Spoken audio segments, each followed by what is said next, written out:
Today I'm going to be talking about Angel Resendez, the railroad killer. When he was little, at some point, he lived with his uncle, and from what I read, the uncle was abusive, so Angel he ran away and he was essayed as a kid. So he he was from Mexico. So the reason they called him the railroad killer is because he would take trains, and also not only that, a lot of his victims he would put around railroad tracks. So he we don't really know how many victims there actually are because it is between 15 to 23. So we don't really know. But it was either between 15 and 23. Holly Dunn and her boyfriend Chris were they were at a party, a college party, and they decided it wasn't fun anymore, so they they ended up leaving. So they go end up sitting by railroad tracks and just talking. Well, when they're talking, they see Resendez come and he grabs both of them and ties them up. He ties Chris with a backpack, probably because he knew what he was going to do, so he basically wanted Chris out of the picture first. So the whole time, Holly says he had an ice pick on Chris and he tied his hands up and then he left. And Holly and Chris were talking, like, what do we do? Because she was able to get the gag out of her mouth. And she untied her hands, but she couldn't get her feet untied. So they were both trapped. And he comes back with this big rock. He hits Chris with the rock. And it's a huge, huge rock. And Holly says all she remembers is the sound that Chris was making. Then he starts to beat Holly, and she's trying to fight back too because he's trying to essay her and she's trying to fight back, but he stabs her in the neck, and she she said at that point she just couldn't fight anymore when he stabbed her in the neck. So he beat her, and he thought that he had killed her, but he didn't. She ended up surviving, and she wrote a book on it, and she's just a very strong woman for what she went through. And she was in the hospital for her injuries because she had a lot of injuries, but good thing that she survived. He he took a break for a little bit after this, but it wouldn't stop. I think he stopped because he knew he had just killed college students and that he messed up and that it would be big news. I think that's why he stopped for a little bit.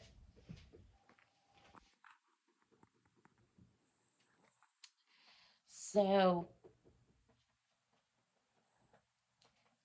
next would be a doctor. She she was a mother.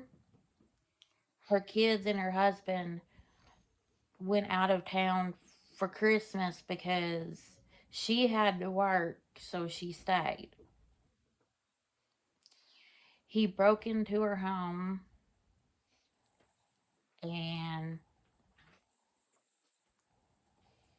he killed her. He essayed her, and they said she fought back too, but he at some point it he overpowered her and it was too much. But she fought back. He stole her car and he couldn't find the keys, so he he did that thing you do when you have to fix the car to try to get it to go and you don't have keys. So the friend thinks something is weird because she can't get a hold of her. So she goes to the house and doesn't get no response. So she calls the police. The police come and they find there's been a struggle, and then they find her body and they realize things are missing because the husband told him everything that had went missing.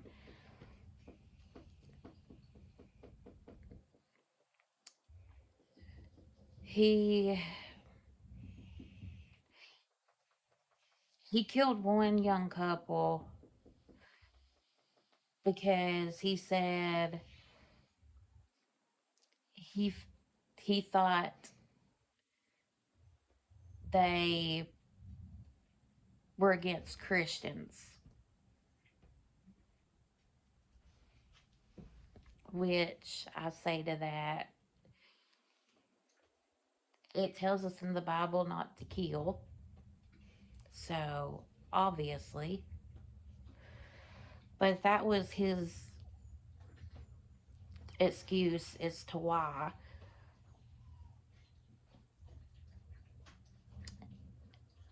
And he killed a woman that she was in her 80s and her name was Leafy, and he broke in to her home. And what was so sad is that day she was going to go see her sister, Birdie, and he broke into her house and he killed her in the same MO. He would always take stuff.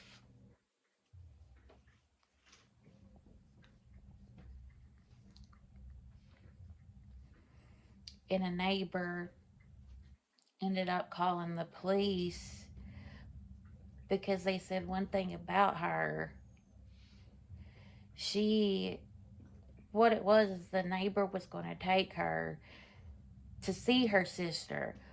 Well, the neighbor had said one thing about Leafy is that she was always ready to go.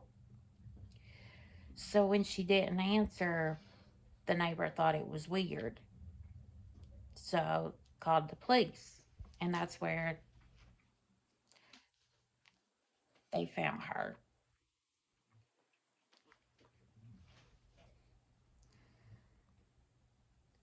And a lot of the homes he would break into were around railroad tracks, so it was always loud. So that's another reason they think people didn't hear screaming and stuff, because the railroad were so loud.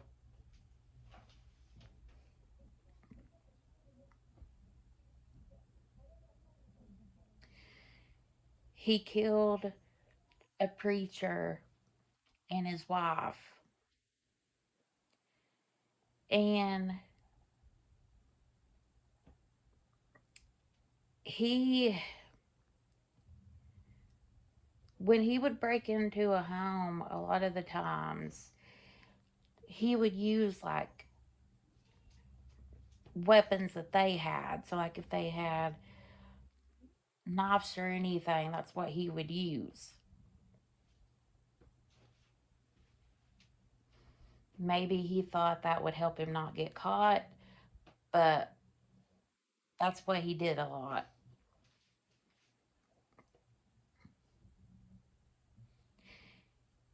He killed a teacher, and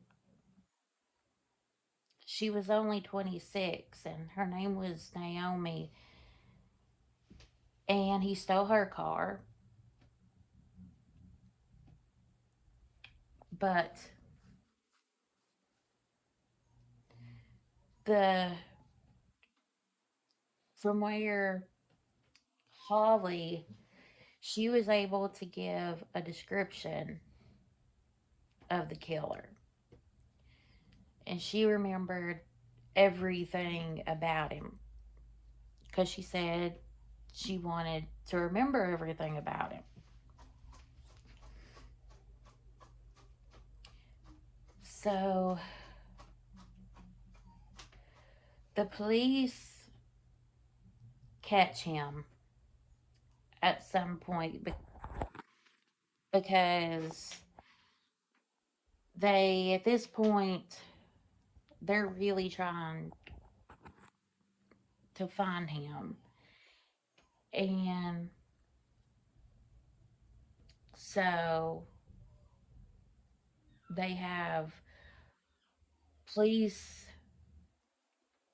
basically even around trains looking for him. Well, at some point, they do find him, but they don't know, the police don't know it's him yet. And when they take him in,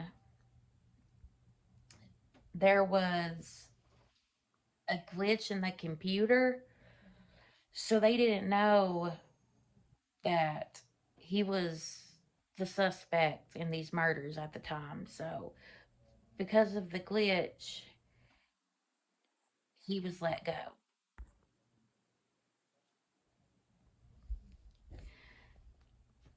He got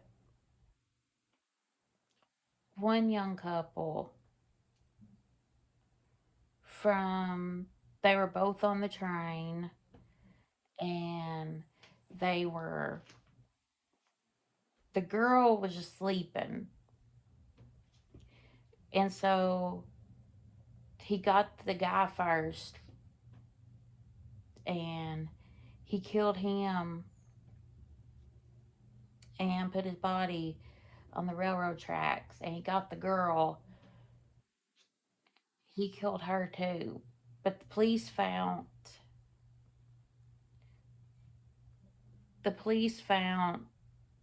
the boy first, and they were looking for Wendy, the girlfriend,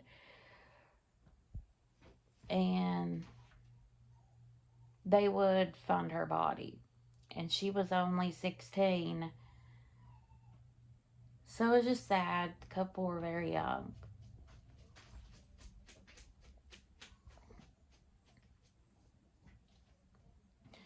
So at this point, he's he's killed a lot, and he thinks probably that he's just getting away with it. He probably thought at this point that, in some ways, I think that's why he was killing really just anybody, because maybe he thought that was, he wouldn't get caught if he didn't stick to the same MO.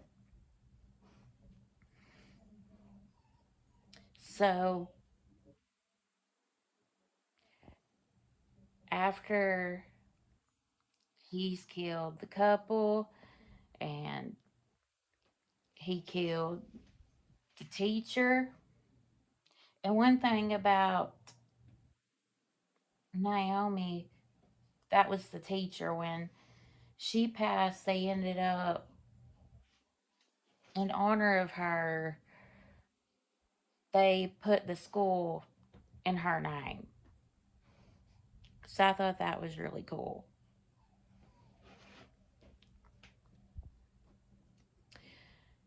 So after all this, and the police are still looking, they do have DNA evidence. So by now, they know he's responsible. Like, they know. And so they talk to his sister, and she wants to help, but she tells them she doesn't want him hurt. That that was, I think, one of the rules that she had. She didn't want him hurt. So she's trying to help them, and he's also married and he has a kid. So the wife gave back the the jewelry and stuff that was missing. So they got that back. He would end up turning himself in, probably because he didn't want anything to happen to his wife and daughter. But he turned himself in, and they tried to use the insane like they always do, but it didn't work. And he was found guilty, and he was sentenced to death. He, in 2006, had the lethal injection, and he passed away. But it's a sad, sad story for everybody involved, all the victims. Thank you guys for watching.